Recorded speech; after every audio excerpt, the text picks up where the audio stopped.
Warahmatullahi wabarakatuh. Perkenalkan, nama saya Azaki, moderator dari kelompok 6. Di sini saya akan mempresentasikan makalah kami yang berjudul Pertumbuhan dan Perkembangan Anak Usia 7-8 tahun.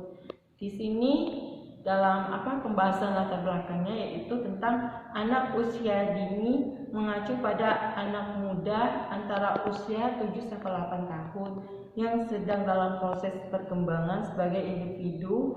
Perkembangan anak dalam proses di mana perilaku anak berubah dari belum matang menjadi dewasa, dari sederhana ke kompleks. Ini adalah perjalanan manusia tergantung menuju ke mandirian atau kedewasaan.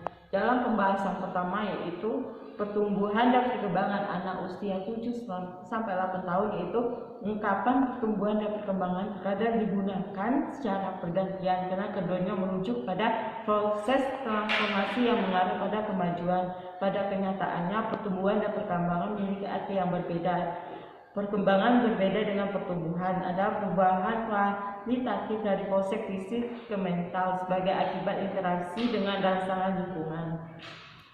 Nah, terus dari kajian prinsip-prinsip perkembangan anak itu dimulai dengan manajemen sel ayah dan ibu atau pembuahan, terus berlanjut sampai kematian. Itu perkembangan pribadi terjadi sepanjang hidup. Pertumbuhan pribadi itu bersifat dinamis dan perubahan yang mungkin bertahap atau cepat tergantung pada bagian atau faktor pertumbuhan yang bersangkutan. Atau pertumbuhan setiap individu tidak selalu konsisten, berbeda satu sama lain dalam laju maupun kualitasnya. Terus ada juga yang namanya tugas-tugas perkembangan masa anak, yaitu pada masa bayi dan anak usia dini. Dunia anak sebagai besar terdiri dari keluarga, namun pada masa anak-anak atau sekolah, dunia terutama terdiri dari sekolah, masyarakat, dan sekitarnya. Sesuai dengan hal tersebut, ada 3 faktor utama, yaitu ada faktor 3 dorongan utama, yaitu dorongan untuk meninggalkan rumah, dorongan untuk bergabung dengan lingkungan, dorongan mental untuk mencapai lingkungan, gagasan, pemikiran, dan interaksi orang dewasa. Terus ada juga kegiatan perkembangan. Ini harus dicapai sebagai masa anak, yaitu kuasai yang namanya fisik dibutuhkan untuk permainan. Terus juga terbentuknya pandangan holistik tentang diri sendiri sebagai pribadi yang dewasa, pelajari cara bermain. Terus ada juga belajar untuk mengambil peran sosial, maskulin ataupun perempuan. Terus ada menguasai membaca, menulis atau menghitung. 6, ada anak-anak harus memiliki keyakinan yang signifikan hubungan antara pekerjaan, agama, dan beradaptasi oleh perilaku dengan lingkungan mereka. Terus ada perkembangan akhlak, prinsip, hati nurani, dan ada lagi memiliki kemandirian pribadi dan institusi sosial dan pandangan kelompok mengharapkan anak-anak. Setelah saya akan melanjutkan pembahasan D.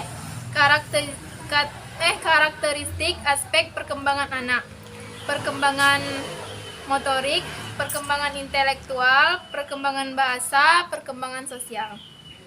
Pada tingkat sekolah dasar, siswa mulai dapat melakukan transisi dari egosentris menjadi kooperatif, ilmu memperhatikan kepentingan orang lain. Anak-anak mungkin tertarik dengan kegiatan teman sekelas mereka dan ingin menyesuaikan diri. Perkembangan anak usia 7 tahun. Beberapa perubahan berusia 7 tahun antara lain tinggi dan berat badan, kemampuan fisik, kemampuan kognitif, kemampuan sosial. Anak usia 8 tahun. Berikut ini adalah beberapa tumbuh kembang yang dialami anak usia 8 tahun. Tinggi dan berat badan, kemampuan fisik, kemampuan kognitif, kemampuan sosial. Baik, saya kembalikan kepada moderator. Terima kasih kepada Beta Bulansari yang telah menyajikan presentasi pada hari ini.